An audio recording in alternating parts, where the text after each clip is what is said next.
Olá, pessoal. Eu sou Valdson Costa. Eu sou André Luiz.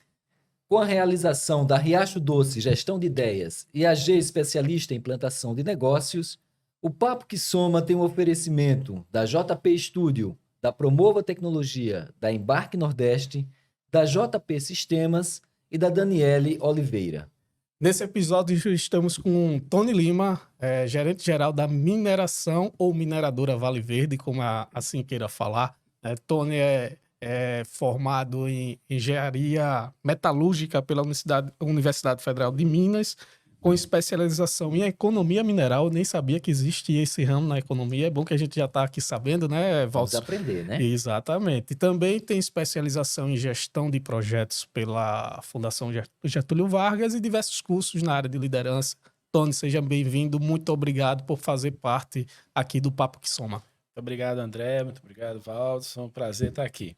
Satisfação. E o Tony está aqui porque a mineradora, ela atua exatamente no Agreste, numa região que muitas vezes a gente não lembra que a economia lá também é forte. Verdade. Então, ali na região de Craíbas. Tony, eu queria saber o seguinte, qual é o trabalho da mineradora dentro do Agreste? O que é que vocês fazem lá? Ok. Nós somos da mineração Vale Verde e nós estamos ali no Agreste para fazer a mineração de cobre, né? É uma das riquezas ali do subsolo do Agreste, na divisa entre Caraíbas e Arapiraca. Então temos ali uma lavra, né? Uma cava, um buraco, né? A céu aberto, onde a gente extrai esse minério, faz todo o processamento dele e produz um concentrado de cobre que a gente exporta, né? A gente vende, vai tanto para a Europa quanto para a China, para produzir, então, o cobre metálico depois de refinado. Certo. E me informa o seguinte, essa mineradora, hoje ela atua diretamente ali na região do Agreste, em Craíbas. A mineradora ela fica na cidade de Craíbas, que é uma cidade Exatamente. pequena, né? De quantos habitantes? Craíbas está com seus 25 mil habitantes, aproximadamente, né? Somos também vizinhos ali de Arapiraca, que já é a segunda maior cidade do estado. E eu gosto muito da mineração, porque a mineração assim, ela é democrática, né? Muitos empreendimentos escolhem aonde se implantar, né? E é por isso que muitas empresas vêm aqui para o litoral, pelo turismo, justamente por essa bela localização. E a mineração, eu digo, é democrática porque ela tem essa rigidez, né, locacional. O minério está ali e a gente tem que se instalar lá. E é um prazer estar ali próximo, né, de Craíbas e de Arapiraca, no Agreste, extraindo essas riquezas do subsolo.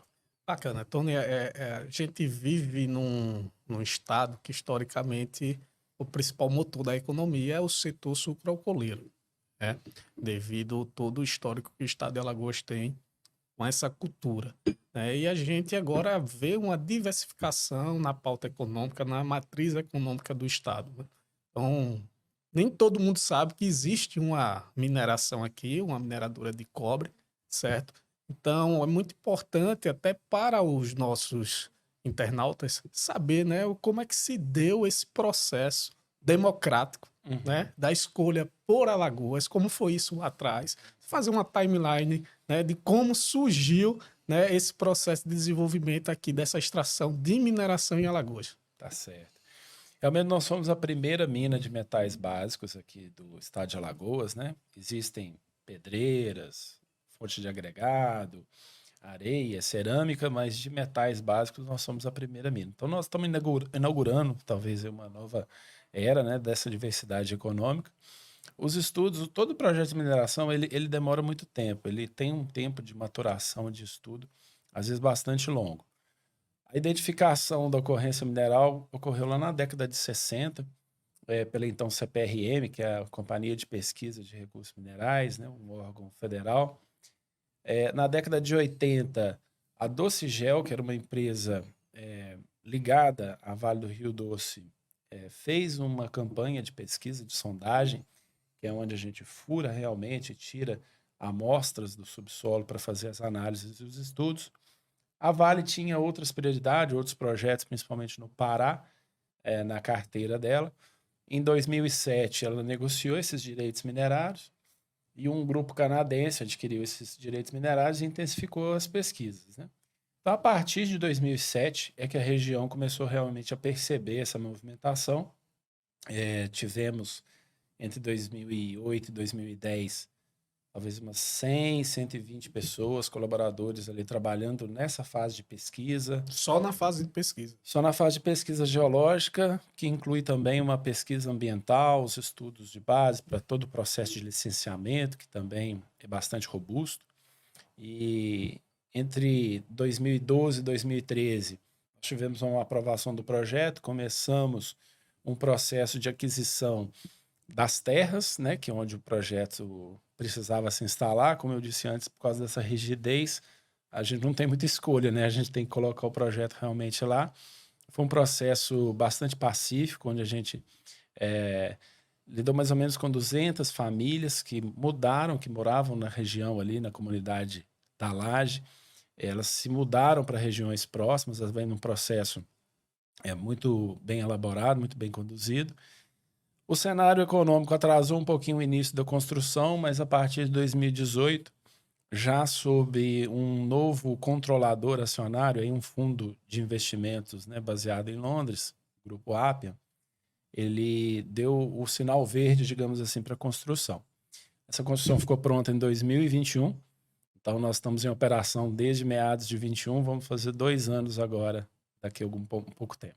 Ou seja, esse processo aí de pesquisa, de desenvolvimento, de aprovação de licenças, né, de confirmação de investidores, se o cenário macroeconômico está favorável ou não, a atividade de mineração é uma atividade que tem uma maturação muito longa, né? Exatamente. Ela tem uma maturação longa.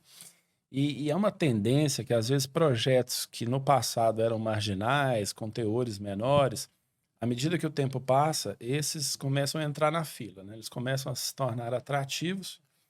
Por exemplo, 30, 40 anos atrás, as minas tinham 1,5%, 2% de teor. Agora ela já tem menos de 1% de teor, a nossa reserva tem 0,6%.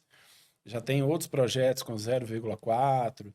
Então é natural que esses projetos que antes eram mais marginais, eles se tornam econômicos para manter a produção e a demanda. E qual é o impacto de uma... A gente pode chamar de indústria, uma mineradora? Sim, Qual uma é o indústria de impacto? base, né? Sim, Econômico, desculpa, o impacto econômico. são diversos impactos, né? Às vezes nós somos percebidos por alguns impactos mais negativos, né? Mas temos também muitos impactos positivos. Eu posso falar dos dois, né? A percepção, às vezes, assim, do impacto negativo, que é a mudança da paisagem, né? Onde tem, às vezes, um terreno de pasto, né? Começa a se formar pilhas, tem movimentação de terra. A gente faz os estudos ambientais justamente para garantir o monitoramento e que as condições, depois da implantação, elas estejam respeitadas e mantidas. Elas não podem piorar.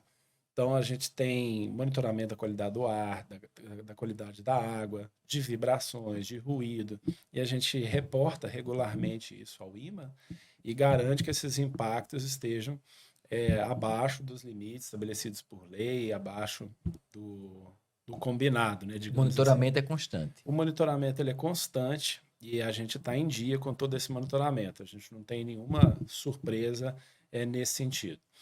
Do lado positivo, a gente tem diretamente a geração de empregos, né, que acho que é o que eu mais me orgulho, assim, durante a obra, né, durante a construção, que ocorreu, inclusive, durante a pandemia, né, um período ali entre 2020 e 2021, Sim. que a gente vivenciou, experimentou essa pandemia, passamos por ela, graças a Deus, sem nenhuma perda de vida. A gente teve um programa, um controle de saúde ali muito forte, garantindo os controles sanitários, né? As melhores práticas justamente para garantir a saúde de todo mundo. Então, durante esse período de obra, nós tivemos até 2.500 colaboradores trabalhando na obra, sendo 70% deles da região de Alagoas, né? Do Agreste Alagoano. São atividades, a maioria delas, obras civis, montagem eletromecânica, embora a mineração seja uma novidade, mas são atividades aí que a gente tem uma boa disponibilidade dessa mão de obra. Agora, nessa fase de operação, a gente está com mais ou menos 1.000 colaboradores E a gente ainda continua... Diretos. Diretos. A gente ainda continua com esse índice de 70% da mão de obra local. A gente investiu muito lá atrás na formação, capacitação, uma parceria de muito sucesso com o Senai, principalmente, e com outros parceiros, como fornecedores locais, em que se capacitaram, se prepararam para poder fornecer para a mineração Vale Verde. Então, dos nossos 1.000, a gente está com cerca de 700 aqui da região. 1.000 diretos. 1.000 diretos. 1.000 De diretos. forma indireta, quantos vocês geralmente estimam que chega a movimentar? O direto que eu falo é diretamente envolvido na nossa atividade, que é tanto o quadro da mineração Vale Verde quanto seus parceiros terceirizados que estão lá. Existe um estudo do Instituto Brasileiro de Mineração, do IBRAM, que ele estima que os indiretos são de cerca de 3 a 4 empregos para cada um direto na região. Então, na região, a gente deve criar outros 3.000 empregos aproximadamente, que são da cadeia produtiva, às vezes a própria sistema de hospedagem, transporte, alimentação, a própria feira, né, que os nossos colaboradores estão fazendo em Arapiraca, injetando recursos na economia local e fazendo esse mecanismo girar. Então, esses 3.000 empregos indiretos são dessa forma. Tony, a gente iniciou esse episódio falando justamente do histórico, né, como é que se deu desde o início dos primeiros estudos até a implantação. Você colocou que o cenário macroeconômico é de suma importância para o início da operação. Então, quais são as variáveis que são importantes, que foram decisivas para que essa mineração pudesse ser inaugurada? Ok. O principal variável, né, é realmente o preço de cobre no mercado e a perspectiva dele, né, no médio e longo prazo. O cobre, assim como os outros metais, ele é uma commodity, não é uma palavra às vezes difícil. O que é uma commodity? É igual o milho, às vezes é igual o feijão, o café. Você tem um balanço, né, de oferta, de demanda, que vai governar esses preços. Então, a mineração Vale Verde, ela está numa escala que ela não influencia no preço. A gente é um pequeno produtor da demanda mundial de cobre. Então, o cenário macroeconômico com o preço desse cobre, ele é muito importante para viabilizar. É como lá na região de Arapiraca se planta muito fumo. Quando o fumo está muito baixo o preço, ninguém quer plantar. Se o fumo, o mercado está exigindo, se as condições meteorológicas favorecem, as perspectivas de produtividade são boas, está todo mundo plantando fumo. Então, é mais ou menos dessa forma também, guardadas as devidas proporções, que funciona para o minério de cobre. Tem outras questões importantes também, como o câmbio, né, como a nossa receita em dólar, que a gente exporta, e o preço do cobre ele é estabelecido, principalmente a maior referência dele é na Bolsa de Londres, que se chama LME. Então, ele é dolarizado. Então, quando o dólar está alto, a gente consegue fazer mais reais, e a maioria do nosso custo é em reais, então é importante também o efeito câmbio para todos os negócios que são exportadores. Isso promove realmente um bom cenário macroeconômico para se viabilizar os projetos. No nosso caso ali também, a gente foi muito agraciado, né, de estar numa região com ótima infraestrutura. Às vezes, projetos de mineração têm desafios, assim, as minas do Chile ou no Peru, que são os maiores produtores de cobre no mundo. 5.000 metros de altitude, 6.000 metros de altitude, fazer quase que uma cidade nos Andes, estrada. No Brasil, né, os grandes projetos de cobre que estão no Pará, no meio da floresta, tem que fazer ponte, tem que fazer estrada, acampamento. E no nosso caso, a gente se beneficiou realmente de uma infraestrutura pronta, né? A gente está às margens da rodovia asfaltada estadual, da L486, né, que liga Arapiraca a Craíbas. E aí isso acelerou o processo de implantação. Acelerou. Né? No caso, a gente tem aí as duas variáveis que você falou, que é o preço internacional, né? Isso aí é formatado em bolsa, né? Isso. Toda commodity, né, depende do preço internacional, ou seja, você não tem influência no preço do teu produto. Exato. Né? O câmbio, que favorece, né? Como você disse, né? Quando o dólar está apreciado frente ao real, isso melhora porque você ganha nas duas pontas, né? Pelo preço estar alto, né? E pela variação cambial que está te favorecendo. Mas essa questão também da infraestrutura é de suma importância para a aceleração dessa implantação e da continuidade da própria operação hoje. Exatamente. Essa condição da infraestrutura, além de uma jurisdição muito amigável, ainda que não tradicional, digamos, no sentido da mineração, né, desse setor industrial, todo um ambiente muito favorável, né? Quer seja politicamente, economicamente, através das parcerias, como eu já disse, do Senai, Toda todos uma os governança. atores, uma governança, uma convergência de interesses, né? O próprio órgão ambiental, que muito capacitado, muito sério, embora não familiarizado com os impactos de mineração, buscou referências, buscou jurisdições, né, em outros estados que têm essa tradição minerária para a gente criar esse framework que a gente fala em inglês, né, que são esses requisitos, né, ambientais, as melhores práticas para a gente fazer a coisa certa. Este minério, ele sai como pedra, ele sai... Como é este insumo, na verdade? E qual é o desafio da logística de vocês? Pensando que vocês estão no Agreste, lógico que vocês têm rodovias, mas precisam mandar isso para o mundo, né? Atravessar oceanos. Como é feita essa logística? Ok. O nosso produto na mina, ele é um produto que vem de rocha, né? Então ele é desmontado com o uso de explosivos, igual uma pedreira mesmo, mais ou menos, guardadas as escalas também. O nosso processo industrial, ele consiste em quebrar essa pedra e depois ela vai moer, ela vai virar uma areiazinha fina, bem escura, que é onde que está o minério de cobre ali concentrado. A gente tem alguns processos industriais que conseguem separar esses minerais de cobre, então eles se concentram ali num teor entre 25% e 30% de cobre, e a aparência dele é realmente uma areia fina, de cor escura, né? Cinza mais puxado do que esse aqui da mesa, né, digamos assim, mas um pozinho bem fininho. O volume de concentrado ele não é muito grande, porque o cobre é um produto de alto valor agregado. É diferente, às vezes, do minério de ferro, que você precisa de muito volume, ferrovia, né, e um transporte, uma logística que custa tanto, talvez, do que o próprio projeto. No nosso caso, a gente tem 8 a 10 carretas dia, em média, que puxam esse concentrado aqui para o porto de Maceió. O próprio impacto, eventualmente, assim, viário, de trânsito, ele é bem pequeno, né, nessa proporção de 10 carretas dia.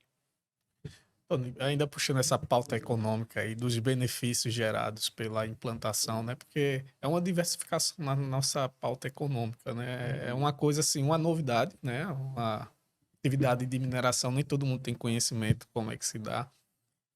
Historicamente, Alagoas é exportador de açúcar, né? Mais de 90% da pauta exportadora do estado é baseado no açúcar e a gente agora tem a grata surpresa de exportar a pasta do cobre. Né? Então, o quanto isso já influenciou na pauta exportadora de Alagoas? Eu até estava me preparando aqui para essa conversa, né? Tive algumas informações aqui da balança comercial. Fiquei feliz em saber que a mineração Vale Verde em 2022 ela contribuiu para aumentar em quase 1/3 dessa balança comercial, né? Então, a mineração Vale Verde contribui com mais ou menos contribuiu no ano passado com mais ou menos 130 milhões de dólares, né? Nessa receita exportadora, nessa pauta exportadora. O ano passado ainda era um ano que a gente ainda estava em rampa de produção, então a gente espera que o ano de 2023 seja ainda melhor, né? Que a gente possa ser protagonista e continuar alavancando as oportunidades aqui em Alagoas. Bacana. Tony, e a questão dessa cadeia, como é que se dá? Né? A gente está falando aí da primeira etapa de uma cadeia da indústria metalmecânica, por assim dizer. Você é da etapa da extração. Né? Então, esse concentrado, quais são as cadeias subsequentes que você alimenta para poder gerar justamente um celular, um automóvel, enfim. O que é que a mineração Vale Verde contribui para a cadeia metalmecânica? Muito bem. Nós somos realmente fornecedores de matéria-prima, né, dessa indústria. Se eu falei alguma besteira, você me corrija, por favor. Não, tá especialista. Nós somos realmente assim, a primeira etapa, né? Nós somos os beneficiadores desse minério. A gente tem esse produto que é um concentrado e o nosso cliente é uma fundição, uma refinaria. O certo é concentrado ou pasta? Porque eu já li uma. A gente fala mais concentrado. Ah, Ele faz mais um vou concentrado. tirar o vocabulário pasta e vou chamar concentrado agora. É um concentrado de cobre. E aí ele vai ser fundido, né? Ele vai colocar num forno em altas temperaturas e ele vai literalmente derreter, né? Fundir. E ali ele consegue extrair esse cobre metálico dali. A partir desse cobre, ele tem um processo de refino, e aí é que a gente vai ter fios de cobre, lâminas de cobre, para poder fazer uma aplicação em produtos acabados, né? E aí a indústria metal-mecânica vai aplicar para fazer fios, para fazer motores, para fazer tacho de cobre, né? Porque ele é um bom condutor térmico, e outras aplicações. O cobre, por ter essa característica, né? De um bom condutor térmico e um bom condutor elétrico, ele é muito usado nas aplicações mais tecnológicas. A grande demanda, inclusive, né, ela está sendo tracionada pela descarbonização, para os projetos aí de energia verde, né, Sim. eletrificação de veículos.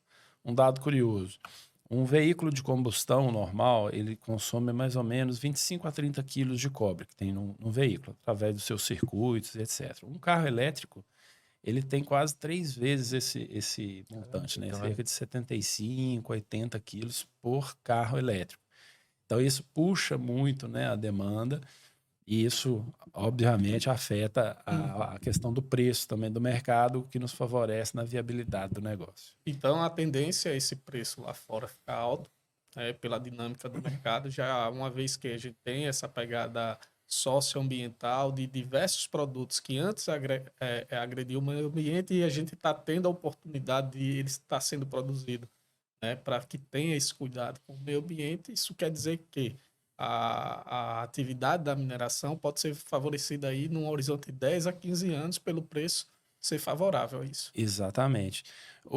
Essa pauta da descarbonização, né, ela atraiu muito investimento em projetos de níquel, de lítio, de cobalto, de grafite, porque também ele é importante para os circuitos eletrônicos, e também o cobre, né, porque ser um metal, ele é o terceiro metal mais consumido do mundo, atrás do ferro e do alumínio.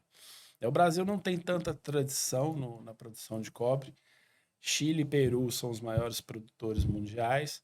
O Brasil está em torno do 10º do ranking. Ele não é tão tradicional assim. O Brasil, salvo engano, ele produz entre 15% a 20% do que ele consome. Então, ele é muito mais importador do do que cobre do que exportador, né? E o cobre tem essa demanda. E os projetos novos, às vezes, sofrem muito essa pauta do socioambiental, do ESG. Demoram a serem implantados por requerer essa robustez, né? Projetos que têm uma pegada ambiental positiva, causam pouco impacto. E nós tivemos todo esse cuidado desde o primeiro dia do projeto, né? Porque a gente entende realmente que projetos de mineração têm espaço, mas eles têm que estar enquadrados nessa pauta ESG, nessa pauta socioambiental, e a gente se orgulha muito de ter traçado esse caminho. Ô, Tony, para que o nosso público também entenda, não atender algum critério ambiental implica no processo de vendas. Eu digo assim, quem está comprando fora do país, ele observa isso, olha, determinada mineradora, ela atende ali classificações ambientais, sociais, humanitárias também. Sim, Isto é observado nesse mercado? é observado, sim. Os nossos contratos, eles são pautados, né, nessas condições de boas referências, né, dos seus fornecedores. São os que você colocou, os framework, Exatamente. Esses as frameworks. normas e procedimentos que você tem que seguir a nível internacional. Exatamente. Nós temos um cliente, né?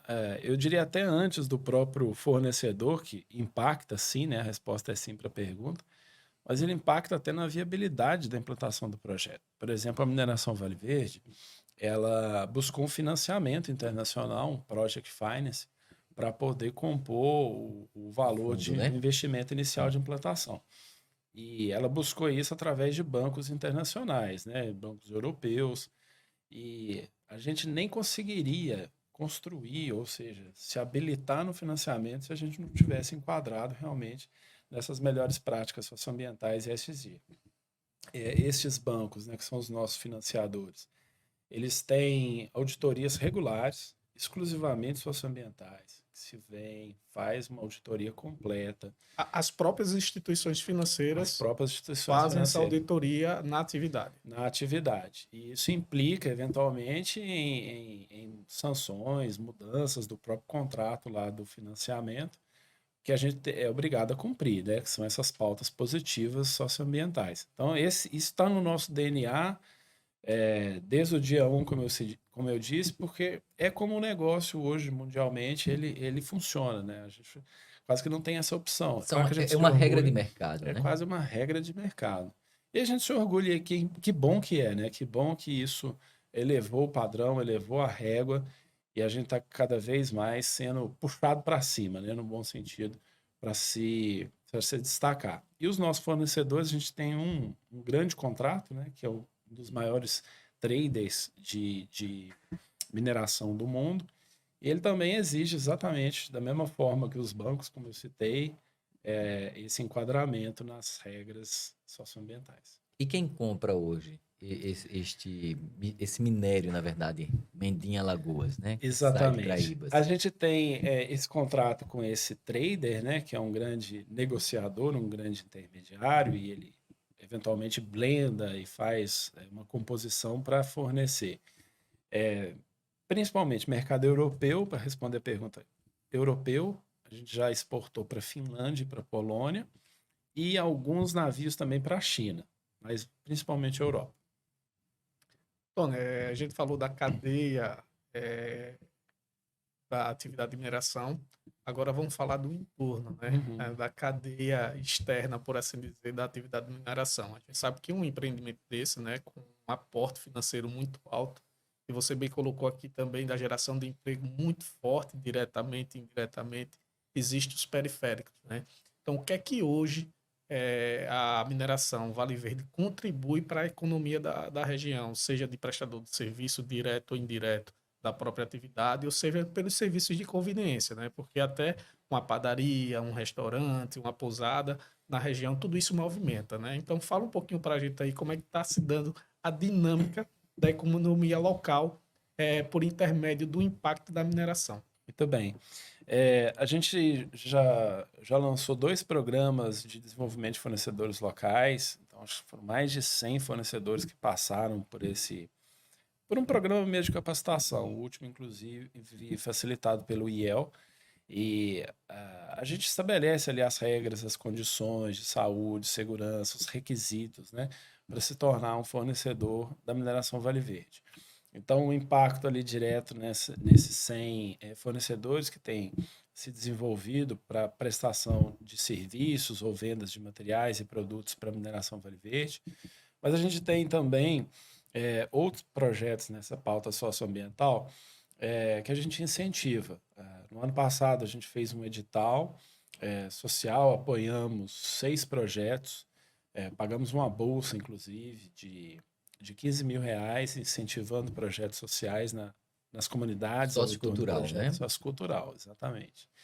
E agora, nesse ano de 2023 também, mais 7 projetos, né? Inclusive o edital ainda está aberto até o final desse mês, para que projetos socioculturais com a pauta de esporte, ambiental, educação, cultura, possam se habilitar e receber esse patrocínio, esse incentivo.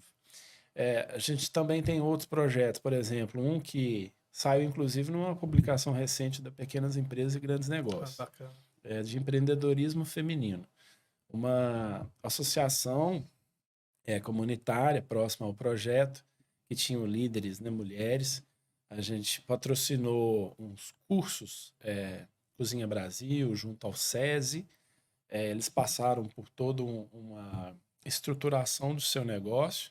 Resumindo a história, abriram lá uma lanchonete, um pequeno restaurante na cidade de Craíbas, chama Empório Creibense. Já veiculou em algumas matérias aqui da mídia regional e saiu, inclusive, na Pequenas Empresas, como eu disse, né, nessa Pequenas Empresas Grandes Negócios, na revista, como um case de sucesso. é a forma realmente da mineração Vale Verde impactar positivamente, não só relacionado ao negócio, né, direto, mas gerando oportunidades e fomentando boas ideias.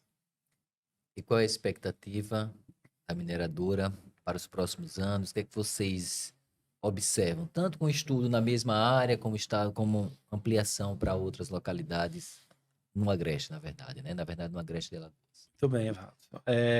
Nós temos boas perspectivas, como eu disse, tracionados por essa expectativa de mercado, de descarbonização, de demanda de cobre. É natural que os projetos de mineração, depois que eles comecem, se aprofunde o conhecimento, se confirme algumas premissas e ele se expanda. Então, nós partimos lá com um mínimo de 14 anos, né, de corpo mineral disponível para processamento.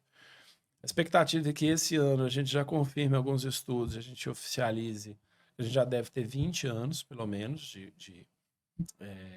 de oferta de minério, de operação ali no próprio site ali do Serrote. Então, 14 mais 20.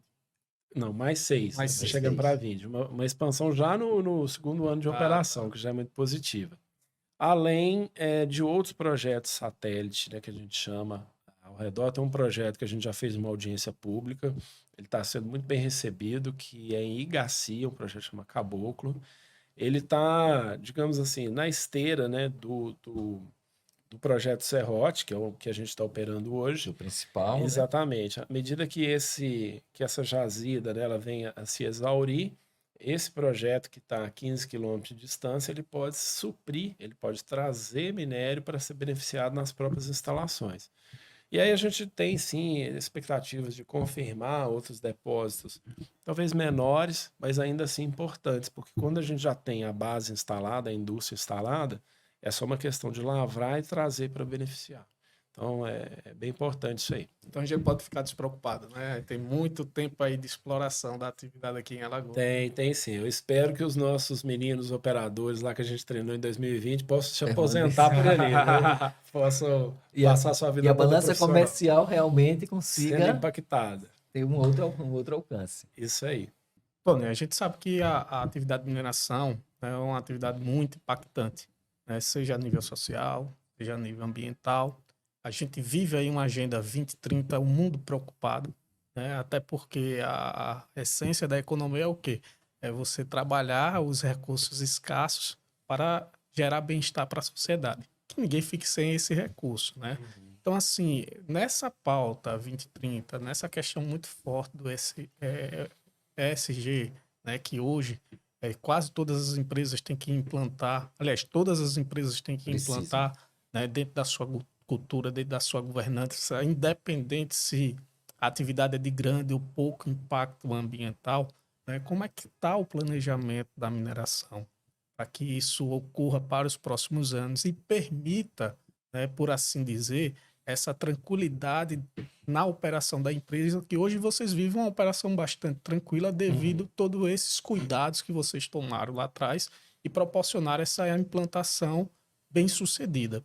Então, fala um pouquinho para a gente, né, como é que tá os próximos projetos em relação ao cuidado ambiental que a mineração tem aqui em Alagoas. Muito bem.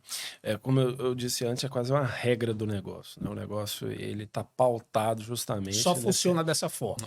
Em cima desse tripé, né? Ele tem que ser economicamente viável, ele tem que ser socialmente justo e ambientalmente correto. Né? Perfeito. E nesse tripé aqui, nessa perna do ambiental... desde o início, a gente começou, no processo mesmo de reassentamento, a demarcar áreas de preservação ambiental, áreas de reserva.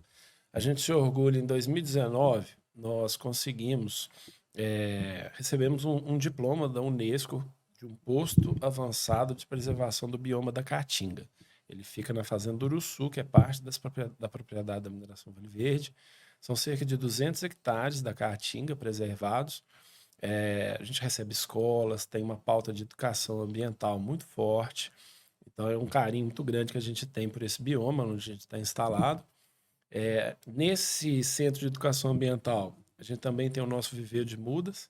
Então, já produzimos mais de 140 mil espécies de mudas nativas e temos feito tanto parcerias com alguns municípios para o plantio, quanto aplicando diretamente nas áreas impactadas, né, como uma forma de compensação ambiental prevista por lei, dessa revegetação e recuperação dessas áreas degradadas. Então, tem projetos, muitos outros projetos, mas um que também ganhou muito destaque de abelhas, criação de abelhas sem ferrão, que é uma espécie nativa da região, e abelhas são um pivô fundamental para a Se dá polinização. muito bem no bioma caatinga, né? Na Tem Caatinga. estudos aí científicos que dizem que a caatinga proporciona muito essa questão do desenvolvimento da apicultura. Exatamente. A apicultura ela é importante tanto para essa recuperação ambiental, quanto eventualmente até para a geração de renda, né, dos pequenos apicultores que possam fazer suas caixas, né, de abelha, produzir mel. E aí a gente já está no tripé socialmente justo, economicamente viável, mentalmente correto, e acelerando e alavancando essas oportunidades. Temos muitas novidades aí para essa pauta ambiental. O Vale Verde, né, não é à toa, né, tá no nome, na nossa logomarca também tem uma árvore, que é uma timbaúba, que a gente elegeu ali como uma árvore símbolo, que a gente também preserva no projeto. Temos uma parceria muito forte, destacar aqui com o SOS Caatinga, né, os amigos que têm sua sede ali em São José da Tapera, estão se estruturando, tem uma área de proteção também muito bacana ali na região de São José da Tapera, e muitas parcerias aí para a preservação do meio ambiente local. Então, vocês atuam também diante dessa questão socioambiental e sociocultural a partir de raios na região, né? Que ele não fica diretamente restrito apenas ao município de Craíbas, né? Mas que vai de Arapiraca, lógico, está muito próximo, como a uma cidade que está muito mais distante, que é onde São está José da São Tapera. José da Tapera, né? Exatamente. As boas ideias, as boas iniciativas, elas têm que ser apoiadas, né? E essa iniciativa em São José da Tapera, ela é uma referência, né? Ela é reconhecida a nível de estado aqui. Eles estão montando, inclusive, uma sede. A gente ajudou ali na aquisição de um terreno para que eles pudessem fazer uma sede, um centro de educação ambiental. É uma região muito bonita. Está no eixo ali do turismo também, que vai para o oeste, que vai para Piranhas, né? Está no caminho entre Arapiraca e Piranhas. E pode ser, inclusive, objeto ali de um ecoturismo, né? Uma região com muito potencial. Ou seja, movimentando já outra cadeia, né? Impacta em outra cadeia, né? Além da sua atividade principal, impacta também no desenvolvimento da atividade turística no sertão alagoano. Exatamente, porque é importante apoiar o ecoturismo, esse turismo sustentável, porque esse turismo sustentável ele preserva, né? Se a gente não tiver essas iniciativas, se as políticas públicas não alcançam essas áreas, ano após ano elas vão sendo degradadas, né? Ocupação de comunidade, vai desmatando, vai caçando. Então tem que ter realmente esses projetos e essas iniciativas do ecoturismo, do turismo sustentável, elas ajudam muito a preservar e criar essa conscientização. Nós formamos no ano passado 25 Guardiões da Caatinga. É um projeto em parceria, inclusive, com a própria ONG, né, do SOS Caatinga. A gente escolheu pessoas da comunidade que às vezes tinham esses maus hábitos, né, de caçar, de pescar em lugar proibido, de degradar, para reeducá-los, né, no sentido da revertê-los, né, e atuá-los como agentes de preservação ambiental. Então, eles participam das ações de educação ambiental conosco, de algumas ações que a gente tem de manejo de fauna. Então, é um negócio muito bacana e que dá muito resultado, sim. Então, excelente. Tony, muito obrigado. Muito obrigado mesmo, assim, foi muito legal essa conversa, porque aprendemos um pouco mais sobre mineração e eu fiquei muito feliz de saber que tem um impacto econômico muito interessante para o estado. Tony, foi muito importante a tua presença aqui, justamente para passar, né, para a população, por meio do Papo que Soma, né, o quanto Alagoas está avançando em outras pautas econômicas, e dá para ver já o resultado a curto prazo do que uma empresa, uma indústria de transformação, que a mineração Vale Verde né, de extração de cobre, proporciona para o nosso estado. Então, agradeço bastante por ter participado do Papo que Soma, e fica aí à vontade para suas colocações finais. Tá, Joia, muito obrigado. O papo realmente soma, né? Eu também aprendi aí com vocês e fico sempre à disposição que precisarem. As portas da Mineração Vale Verde estão abertas. Vamos fazer um lá, né? Vamos fazer um lá. A gente tem um programa de visitas, né? Portas abertas lá que pessoas interessadas em conhecer, comunidades, autoridades, a própria imprensa, a gente recebe lá e é bem bacana, né? Fico feliz na Mineração Vale Verde estar contribuindo com esse desenvolvimento, principalmente do Agreste, né? Que às vezes é mais carente de algumas opções. Saindo do bolsão da região metropolitana, do litoral, interiorizando o desenvolvimento do Estado. Interiorizando o desenvolvimento, contribuindo para a balança comercial do Estado, criando e formando, né, mão de obra local que não deixa a desejar para lugar nenhum do Brasil, né? Já trabalhei, sou mineiro, já trabalhei no Mato Grosso, já trabalhei em projetos no Pará, e aqui a gente encontra... Alagoas não é arretado. É topado. É topado. E é isso, portas abertas, muito obrigado pelo espaço.